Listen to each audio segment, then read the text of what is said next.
Okay, today we're going to do lesson 4, but now on video 2. This is on page 139 in your course pack. We're still answering the big question, what predictors do we include in our model?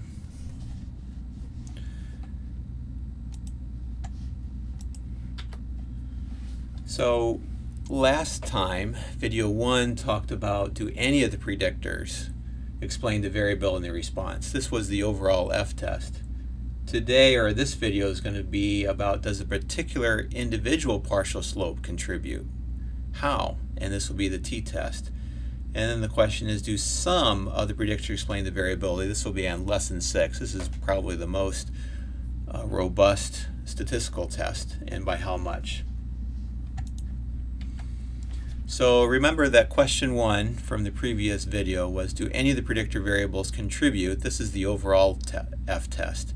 So the overall F-test determined if any of the predictors explain why. So our null hypothesis were all the partial slopes were 0, and the alternative was at least one beta I contributed to our model. We used the F-test, mean squared regression, or the mean squared error. Degrees of freedom were the number of predictors divided by the number of model coefficients, although you could just pick this up from Minitab output. If it's very large, then we reject the null hypothesis and say, okay, at least some of our predictors have some utility, and so in that case you do want your F-test to be large so you can actually do something with all the hard work data that you put in. Today the question is, does a particular individual partial slope contribute, and perhaps how much? And so give us an estimate for this. So we're going to need a t-test, and we're going to have the estimate minus our null hypothesis divided by the standard error, and we can continue that or translate that into a confidence interval. So if we pick it up in our course pack, we find on page 139 this idea that the distribution of BI would be normally distributed. The mean of the sampling distribution would be our true unknown partial slope beta I, and the spread will be given by a standard error. It involves the standard error from our error random variable, but it's a complicated formula. We're just going to use the standard error from the Minitab output for this. Most of this is inherited from the normality of the responses y, so on balance the BI will neither overestimate nor underestimate BI. Let's go ahead on now to the test of hypothesis for a single coefficient beta I. So our null hypothesis will be something like BI is equal to some number. And many times it'll be 0, but it doesn't always have to be. So the general test statistic will again be our estimate minus our null hypothesis divided by the standard error. The one thing you have to know is that because we have to estimate the standard error, we're going to be in a t-test rather than a z-test. And so we're also going to need the degrees of freedom. This will be the degrees of freedom coming from the sum of squares error, or in other words, n minus k plus 1. Or in other words, you're going to have k plus 1 model coefficients, because you have to also throw in beta naught, and subtract that number from the number of data points that you've collected. Let's go ahead and skip over to do the blood-brain example. Remember that we want to have some treatment to show that we can get the blood into the brain so that the treatment can work. So we can put some other treatment so the drugs can work within the brain. So we better be sure that the treatment does work. So it increases the log ratio by some particular amount. Remember, the log ratio is not a statistical term. It's just very inherent to this particular test, what we did on rats. So our null hypothesis will be that the treatment corresponding to beta is less than or equal to 0. In other words, it does not increase the response by any effect by other predictors. This could be beta treatment equal to 0, but we're putting in there just for effect because we want to say it has no effect. So then the alternative is that the beta treatment is bigger than 0, and our treatment increases response rate beyond any effect of the predictors. Let's go ahead and look at the Minitab output.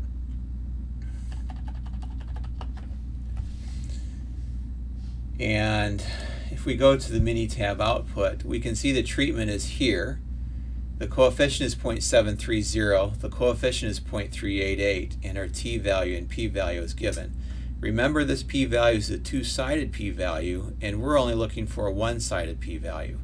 The other part here is that this t-value is only valid if the null hypothesis is 0. However, in this case, the null hypothesis is 0, so we can go ahead and calculate this. We would take 1.88 minus 0 divided by our standard error. So this is the t statistic up here. Let's 0.7302 minus 0 divided 0.3884, and I got 1.8, which is what you should get on your calculator. But now we have to calculate, well, what's the p-value that corresponds to that? So we can go back to Minitab, or you can use your calculator again. You should be able to do that by now. Go to Graph, Probability Distribution Plot. I want to view the probability to calculate this. So I'm going to do my t-distribution, and I'm going to need 26 degrees of freedom for this. If you wanted to see where I could find that, we'll show that to you shortly. And I did not put in the right value there. Again, view probability, need 26. I need to do the shaded area, and I want it to be 1.88. And I want it to be a right tail test because I want to calculate the probability. And I calculate my probability, it comes out to be about 0.036. By the way, you can click on this and you can send it to Word if you so desire. So I'm going to try to send it to Word and see where it sends it to in here. Oh, so this is pretty large. This is one way that you can shorten your work. So anyway, the p-value here is 0.036, and just like I said here, that is less than 0.05, so we could write this that the data gives significant evidence that the treatment does increase the average log ratio beyond any effects explained by the variable time, days, gender, weight, loss, and tumor. So again, this has our confidence level. I'm sorry, this gives the response in context. You do need to include what are the other variables that are trying to be explained, because this t-value or p-value might be different if we didn't include, let's say, two of the variables like time or gender. Now let's go back to page 140 and take a look at what we're doing with a two-sided confidence interval. Sometimes we want to estimate what our confidence interval is, and so we'll need to know what the multiplier is. So in this case, we want to estimate the size of the treatment, so we'll build an appropriate 95% confidence interval.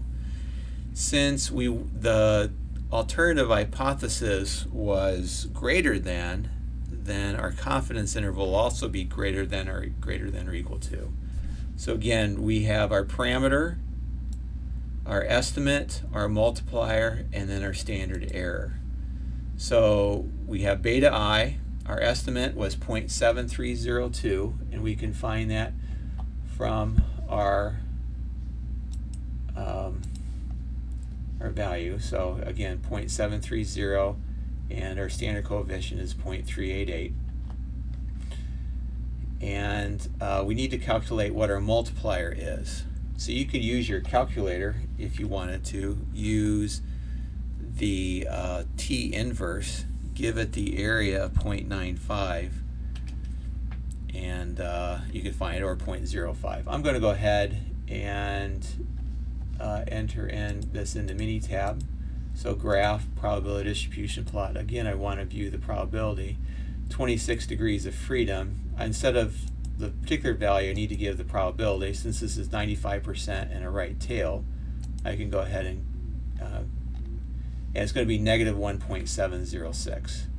And so that's where the negative 1.076 is. I can multiply that together, and I get that beta I, or the beta treatment, is 0.067. And so based on this data, we're 95% confident that the BD's treatment average increases log ratio is at least 0.068 even after the variables times, days, gender, weight loss, and tumor are accounted for. So you need to include the other variables that you're looking at, because if you didn't include 2 or 3 of those, you would get a different confidence level. And notice that the null hypothesis is not in there because our test rejected, because 0 is not in the region of beta I, or the beta treatment is greater than or equal to 0.06. Let me show you a test of hypothesis when you don't have that beta I is equal to 0. So let's go ahead and take a look at our example where we're looking at first year box office. And so remember, in estimating this or interpreting this, we would say for each cost in millions that we put in production cost, we would increase the first year box office by 3.66 million. For each we put in promotion cost, we'd increase it by 7.62, and in book sales, we'd increase it by 0.8. So we don't really want to put $1 million more into book sales. However, being an investor, I kind of want to know how much. I want to be sure, because maybe our data could have been different, and that might have provided something else. So I'm going to say, can you give me, if I put $1 million in production costs, can I get at least my money back? So here's my null hypothesis, would be that the null hypothesis, if I can get it out right, my null hypothesis would be that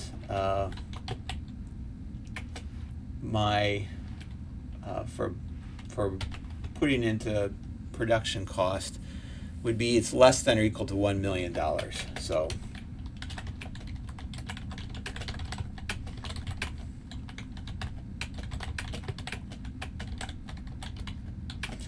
and my alternative is that my production cost will return more than 1 million in my box office receipts. So going back here, I have a coefficient of 3.66, and here's my standard error of 1.12. So I would take 3.66, my null hypothesis is just 1, and divide by 1.12, and I get a t-value of 2.375. Now let's go ahead and calculate that test statistic. Again, graph, probability distribution plot. I want to view the probability. I have a t-distribution, but in this case, I only have 6 degrees of freedom. And I want to know at the shaded area. I have given my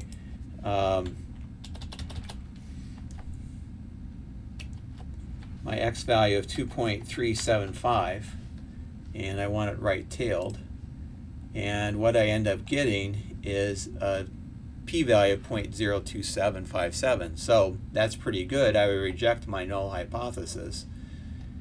And it seems to make good business sense to invest millions more in production costs, since my revenue will increase by more than $1 million. So I will make more money if I put it into production costs.